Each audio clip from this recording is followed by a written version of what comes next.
Good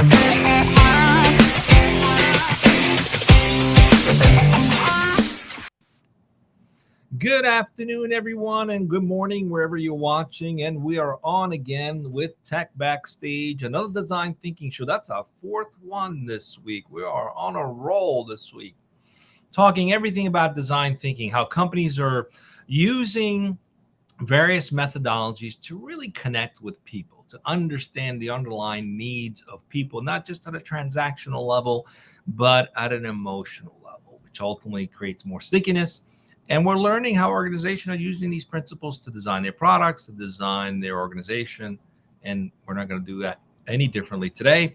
We have Robin Zander, who is the CEO of Zander Media, who's our guest today. Thanks for being with us, Robin. My pleasure. And we're talking today about creating a fearless organization. I'm looking forward to learning how you guys are doing that, how you're practicing that, and seeing what we can learn, because today we need a lot more fearless organizations for sure. So especially with a lot of people worrying about the recession coming, et cetera, how do you create a fearless organization in the face of like challenges, right? Pandemics, et cetera. So, but before we dig in and get started, let's get to know you a little bit. If you could introduce yourself, tell us about you, Robin, tell us about Zander Media. We'd appreciate it. Thanks again for being with us. Absolutely. I'm so delighted to be here. Thank you for having me on, and thank you for everyone who's tuning in and will watch and listen to this later. I've often referred to myself as a professional dilettante. I've made a life and a career out of figuring out how to do things that I don't know how to do yet. So at 19, for example, I walked off potential career as a runner and walked into a gymnastics gym and discovered my love of gymnastics and acrobatics. Remember, it was the first time I ever cold called anybody. I picked up a phone book back in the days of phone books and flipped to G's. In my family growing up, we all had to have a physical practice, right? My sister, tennis, my dad was a runner, my mom had her dance classes, but we all had to have a physical practice and the discipline of go and practice something physical every single day. And so when I quit cross country, I knew I had to do something. And what it turned into was cold calling gymnastics gyms. This was before the current iteration of, acro yoga on every corner and lots of, different types of movement practices available to the general public. So I started calling these gyms, and each one was like, are you calling for your 5-year-old kid? Or are you a pre-Olympian? Because otherwise go away. And then the 6th gym said, yeah, we have an adult class on Tuesday and Thursday night. So it was no. We have a class twice a week. Come on down, 9 p.m. And I remember when I walked into that gymnastics studio, the big warehouse, somebody over on the corner doing double backflips on a trampoline, somebody on a high bar going around and around like you see in the Olympics. My eyes opened and I said, whoa, there's something here that really speaks to me that I want to learn. And I look back on that moment, right? I've had a lot of moments of blessings in my life, but I look back on that moment and say that was a catalyst that led to everything else that I do, including how do you build fearless or courageous organizations. Awesome. That is such an amazing story. So how did that land you into Zander Media? What is it that you do? Yeah. I think at the core of it, it's what are the skills that we need and what are the practices that we build over the course of our whole lives to do the things that we don't know how to do yet that are inspiring for us, right? So we're talking about organizational culture, but it's actually the same as learning as an athlete, right? When I called all those gyms and each one said no, it's because, first of all, maybe their insurance didn't cover an adult learning to do a backflip, but because most adults wouldn't ever attempt something as outrageous as a backflip with no prior circus experience, right? When I went on in my entrepreneurial career, and I can tie the thread from backflips to, Zander Media, I started a restaurant in 2016 with no prior restaurant experience in the Mission District in San Francisco. I had lived in the neighborhood 10 years. There were a lot of factors that contributed to the success of it, but it was successful enough that I sold it for a healthy profit 3 years later on Craigslist. And that story too is like completely bonkers, right? Most restaurants, 99% of restaurants close, they shutter, they go out of business. Restaurants don't sell especially somebody with no prior restaurant experience and frankly no reasonable like expectation of building a successful restaurant. But the things that I did to learn to do a backflip and the things that I did to learn to build a restaurant are actually the same. And so I think that's my message is how do we build courage? How do we build fearlessness? Or at least I enjoy this phrase fearless because it's not about being without fear. That's not the goal. The goal is to do things incrementally, step by step, in spite of our discomfort, in spite of our uncertainty. We don't know how to do what we don't know how to do yet, but we can learn. Brilliant. Wouldn't you say at the heart of all this was engaging with people, right? Because you didn't do it on your own. You had people to help you. You had to learn really how to ask for help and get people's input. So let's kick this off and see some of the lessons you've learned along the way, and see if we can share them with everyone. I So, love it, Tulio. but from black backflips to restaurants, a very interesting convergence as we're seeing someone comment here. All right, let's start with question number one. How do you engage people to gain a deeper understanding of problems you're solving to drive innovation opportunity? Right. So in most cases, your experience has been actually doing something you've never done before. So the problem was, I don't know how to do this. I don't even know what the problem is that I need to solve. So that brings us back to a whole nother level of really digging in and understanding from people. So just curious how you do that and what's worked for you, any methodology you're using that you'd like to share. My answer here is dead simple and maybe even disappointing to some people, but talk to people. And so many more people and so many more questions than most of us ask. So when I started the restaurant in that 3 weeks and then in the, 3 or 6 months of the first period of operations, I spoke to at least 200 restaurateurs, wannabe restaurateurs, successful restaurateurs, world famous restaurateurs, and literally like every single restaurant in my zip code.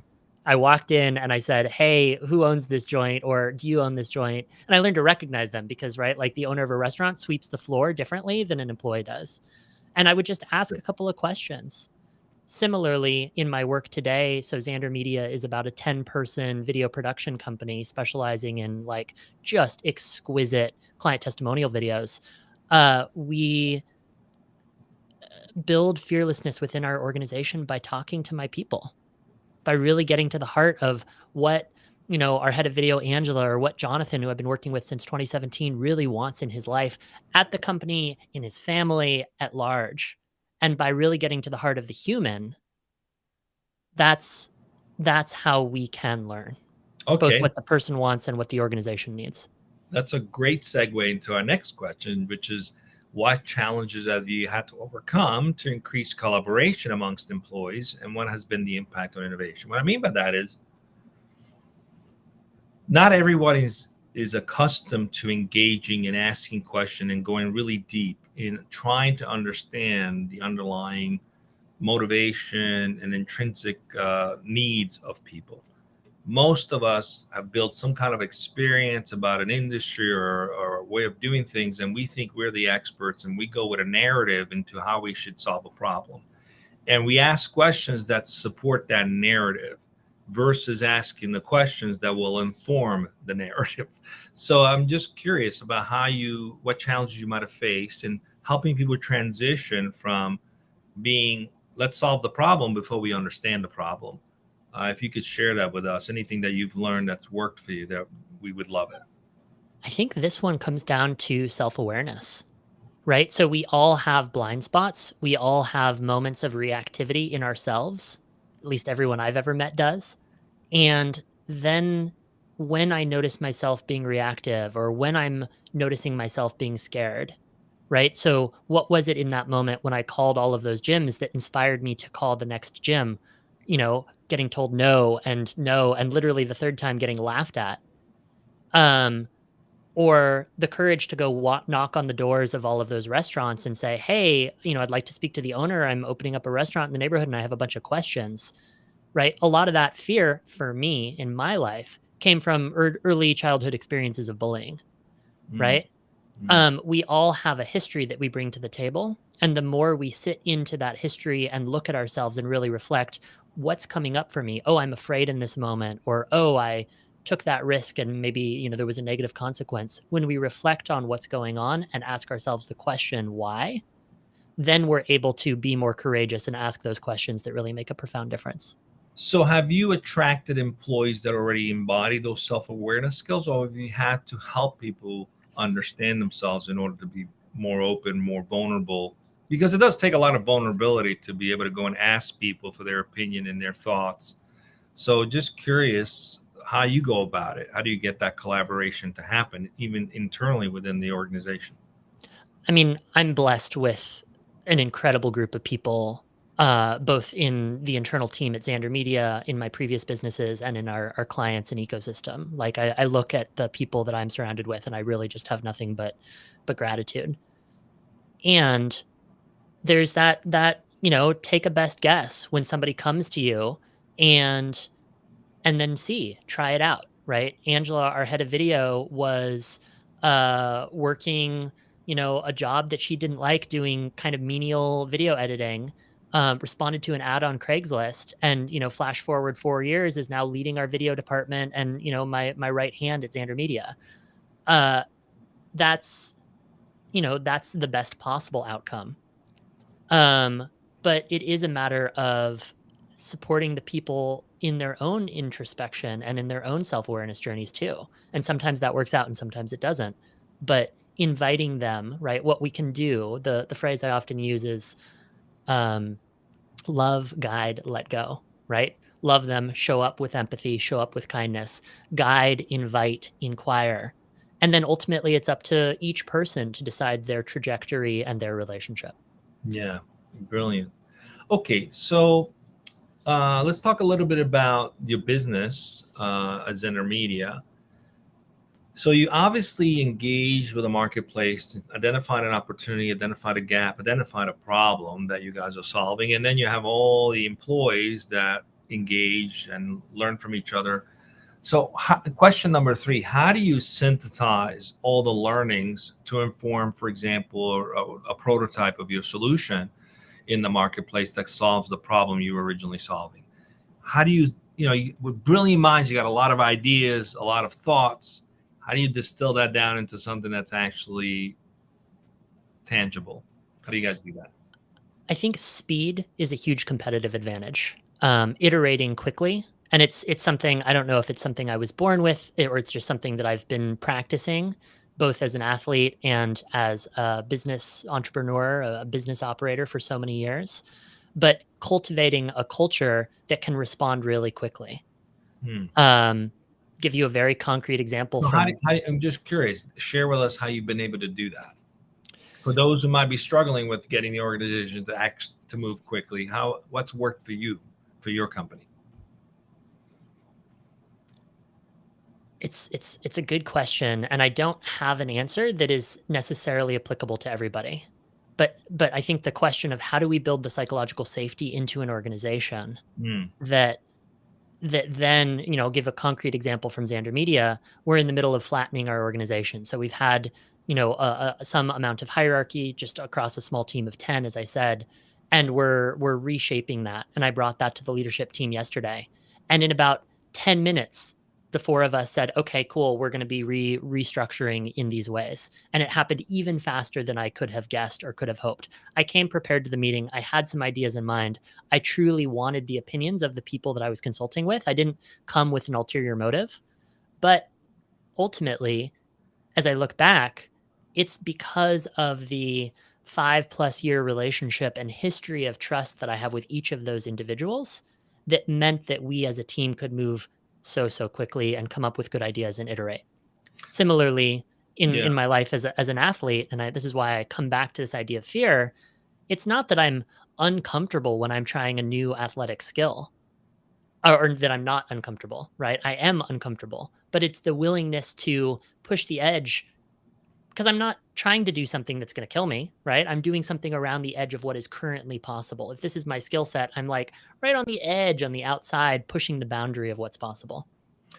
Robin, what I'm liking about this conversation with you is it really highlights the evolution, if you will, of design thinking, where it was really just focused on product and service design and user experience.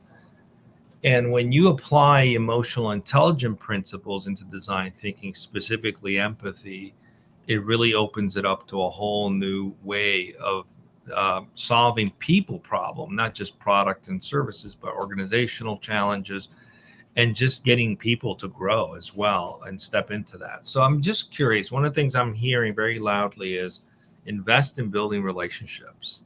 It's all about relationships, which builds trust and intimacy. Yeah. So let's move on to question 4. uh, what methodologies have you used, for example, to build prototypes? So you got in, you've learned what would work potentially from the collective wisdom of a number of people in the restaurant situation. You spoke to hundreds of restaurateurs. So then, how did you? What methodology did you use to say, I'm going to go try this based on what I've learned and see how it works? How do you do that? What's been working for you guys? So I've thought a lot about this because all three businesses that I've built that have been successful did one thing very specifically, which is solve a problem that I myself had. It's not the only way to build a successful business, but it's the one that has worked the best for me. And the problem with Zander Media that I set out to solve was 2 weeks after I sold the cafe on Craigslist. I woke up in a cold sweat and said, "Oh my goodness, I made a mistake." And the mistake was not what everyone assumes of I wish I hadn't sold the restaurant. I've never regretted parting ways with that business. But the mistake was not enough digital storytelling about the build of the cafe while I was building it. Mm. 2016 was the earliest days of Instagram stories. And while I had a very active newsletter, I was focused on how do you pull good espresso shots and how do I hire good baristas and how do we make good latte art, not how do I run ads on Insta stories against our zip code.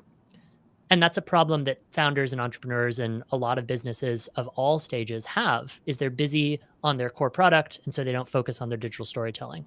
So I said, okay, Zander Media is going to go learn how to solve these problems for me and for organizations in perpetuity.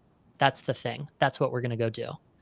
And so the methodology for building the very first prototypes was I've had this problem. Let me go and solve it.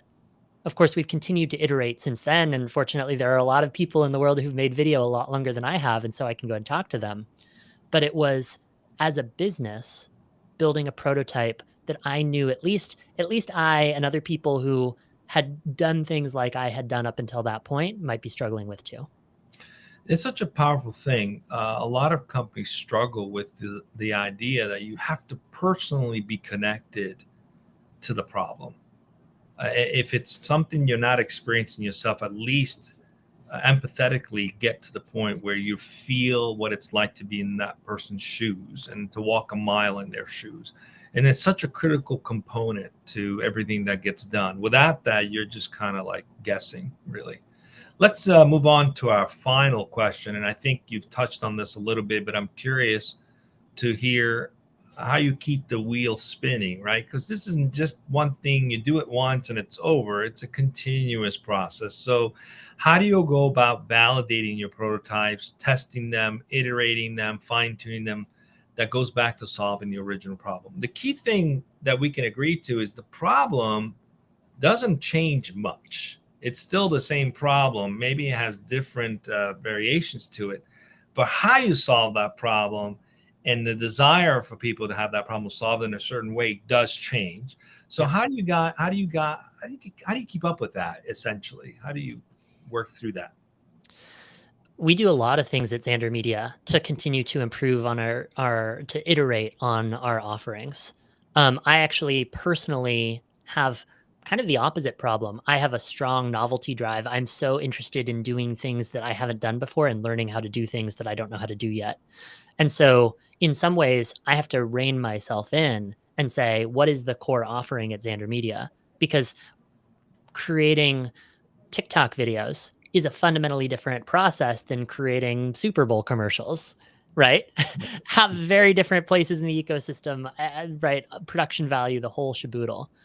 And so internally, we have a lot of feedback processes built in at each stage of the video production process and at the creative process. And then ultimately, back to where we started, talking to people, asking them questions, going back to our previous customers, right? So, one of the scariest things for businesses like mine would be to go back to clients from a year ago who hired us and it went well, who hired us and it didn't go well, who we pitched and didn't hire us, right? And maybe who never approached us in the first place and saying, hey, what do you think about Zander Media? What do you think about the quality of our work? What was it like to work with so and so on the team? And getting that feedback from all of these different perspectives, especially the vulnerable conversations, right? A client where it didn't go well and they left dissatisfied. Fortunately, that doesn't happen for us very often, but like those are the difficult conversations. And the more difficult conversations we're willing to have, the more we can learn and iterate quickly. I want to bring this back to the topic, but also back to the problem that your company was solving. I'm going to guess and venture to say the problem is then how do I get more customers? Testimonials is a great way to validate why people should do business with you. But the medium of that has changed and evolved over the years, right? So what was effective 5 years ago doesn't necessarily work today, and what is effective today may not work 2 years from now, or even 6 months from now. That's how fast things are changing and moving. So, how do you stay true to that? Like, because within organization you can easily get lost and disconnected from the original problem. You get so caught up in the what and how that you forget why. And so how do you keep that fresh so that people are back on mission with why you're doing this to begin with? What is the original problem you're solving? Maybe you could share an example, if you could, of a particular client that has evolved over the time, what you learned from that, if you have it. We'd love to hear as a final question here. Totally. Yeah, there's that old adage, it's harder to raise your rates on a pre-existing client than to get a new client. And I'm really proud that it's actually the opposite is true for us. So we have clients that have been working with us since the very beginning of Zander Media, and every time we work with them, oftentimes the scopes will grow. Certainly, the quality of our work will improve. It just gets more and more and bigger and better as we go over time. The reason for that is we have these really human and humane conversations. I'm in business with all of myself and all of my reputation forever. I'm not trying to make a quick buck. I'm playing for the long term, both with my internal employees, back to the conversation of building, fearless organizations. We do that by creating psychological safety. We do that by being real and creating long-term relationships with clients. When we find someone we like to work with, the specific ROI of a given project matters enough that we stay in business, but doesn't matter compared to what are we doing with the same client 10 years from now. And that is such an unusual stance in the world, not to mention in business, that really is a standout aspect of what we focus on. So let's just recap real quick. We talked about how to create a fearless organization or courageous organization. One of the things I've heard from you clearly is you have to first start with self-awareness, people that understand themselves or at least connect to their intrinsic motivations. You have to listen and talk to a lot of people, which means you have to be willing to be vulnerable and hear other people out. And then you have to be able to connect personally to what's going on. So there's definitely a need for empathy to connect personally and make it that your personal mission for what it is that you're trying to solve. And lastly, don't assume that you've got it figured out. Keep iterating, keep changing, keep learning, stay true to your desire to serve clients and to serve your purpose. Did I miss anything, Robin? I think that's pretty much a rack. That was a real beautiful summary, Tulio. Excellent. It's been great to have you with us. I hope you all watching or will watch this later. We'll get some value from this. That's why we do this. We appreciate you tuning in. Appreciate having you as a guest, Robin. Just stay with me in just a second as we go off the air. I'm going to call my producer to come and talk to us about what we got coming up next week. Thanks, Carlos. Thank you, Tulio. Of course. So next week, the first conversation we'll be having is with Francesca Gargaglia. Gargaglia. Yeah, well, you probably know. You can do that better than I can. You're Italian. So the Chief Operations Officer at Amity, that's on Tuesday. Then on Thursday, we'll be speaking with Andrew Zek, the CTO of Saucy. And finally, on Friday, the show will be with Marcus Wesden, the general manager at Part Data Central. So that's what we have next week, almost a full week ahead. So join us right here on Tech Backstage at 11 o'clock in the morning Pacific time. Don't miss it. Yes, I'm looking forward to having Eddie back. I've missed him on the show. This has been focused on design thinking this week. So come back, have a great weekend, everyone, and take care. Take care.